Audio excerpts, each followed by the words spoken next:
Hello, welcome to Channel 27, the station for all your economic news, as well as tips and tricks to thinking like an economist. Our top story today, trade-offs. What are they and how do they affect decision making? For those of us who participate in the public market, the concept of trade-offs are important. They do not by themselves tell us what decisions we should be making. However, they can be really helpful when it comes to understanding the options that come with your decision. And understanding that, as a society, we do make trade-offs can help us to understand the costs and benefits of our options better. With more on this, we go to our field reporter, Jaya. Hello, Morgan. The basic definition of trade-offs is that people must make tough decisions on how to allocate their resources. A classic example of this is guns versus butter. In this example, society must decide how much money they want to allocate to national defense versus consumer resources. An increase in the production of one will decrease the production of another because you only have a certain number of resources to use to the production of both. A large trade of that society faces every day is efficiency versus equality. This is the balance between creating the most out of the scarce resources we are provided versus the even distribution of those resources. When a government focuses more on one of these variables, and it inhibits their ability to focus on other variables as much. Therefore, we call this problem a trade-off. Your voice from the field, Jaya. Now back to you, Morgan. Thank you, Jaya, for that excellent report. Did you know that every day people are making decisions based on cost? Even showing up to your class today is costing valuable time that could be used towards earning money or getting something done around the house. When making important decisions, it's important to balance your costs. Because of this, economists coined the term opportunity costs. The basic definition of opportunity cost is whatever you have to give up in order to obtain something else. This can be calculated as well. With more on that story, we go to our other field reporter. Welcome to the drawing board. In today's problem, we're looking at opportunity cost. Kylie can create 3 lipstick kits in 1 hour or 1 eyeshadow palette. What's her opportunity cost of making 3 eyeshadow palettes? Well, we already know the opportunity cost of making 1 eyeshadow palette because it was set up here. In 1 hour, she can either make 1 eyeshadow palette or 3 lip kits. So if she spends that whole hour making 1 eyeshadow palette, she is losing out, or her opportunity cost is making these 3 lip kits. Now we have to find what is her opportunity cost of making 3 eyeshadow palettes. In this case, her activity is 3 eyeshadow. I'm just gonna put eye.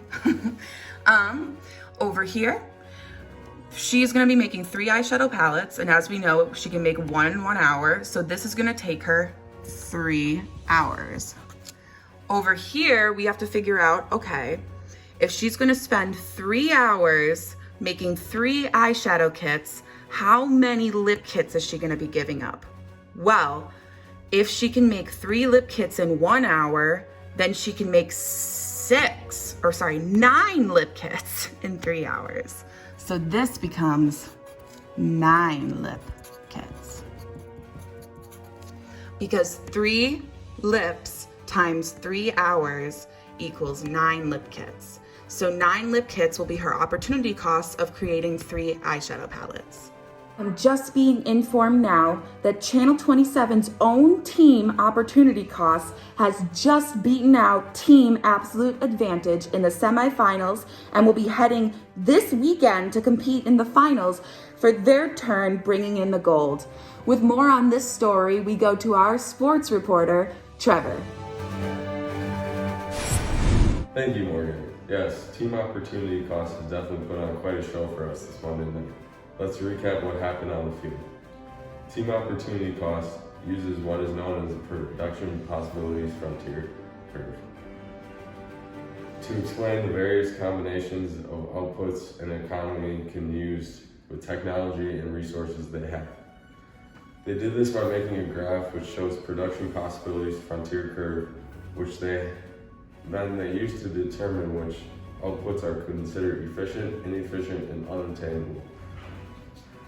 Here's our graph with our production possibility curve. This is all efficient, this is unattainable, anything out here, and this is inefficient.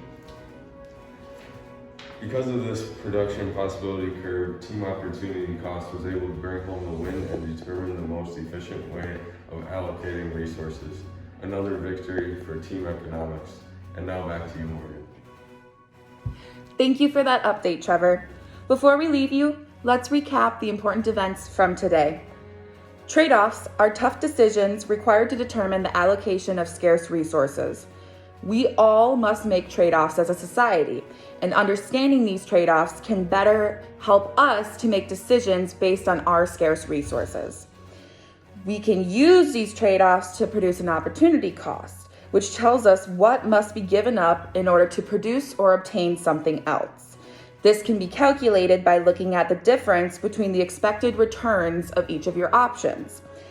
And finally, the production's possibility frontier is a graph which displays a curve that represents the most efficient way of balancing the trade-offs between the production of two products.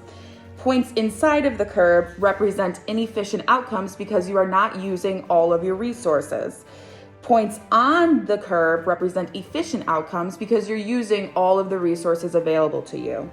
Points outside of the curve represent unobtainable outcomes because you don't have enough resources to reach those outcomes. Thank you so much for watching Channel 27 News, your place for all things economics. Be sure to tune in with us tomorrow. This is Morgan, signing off.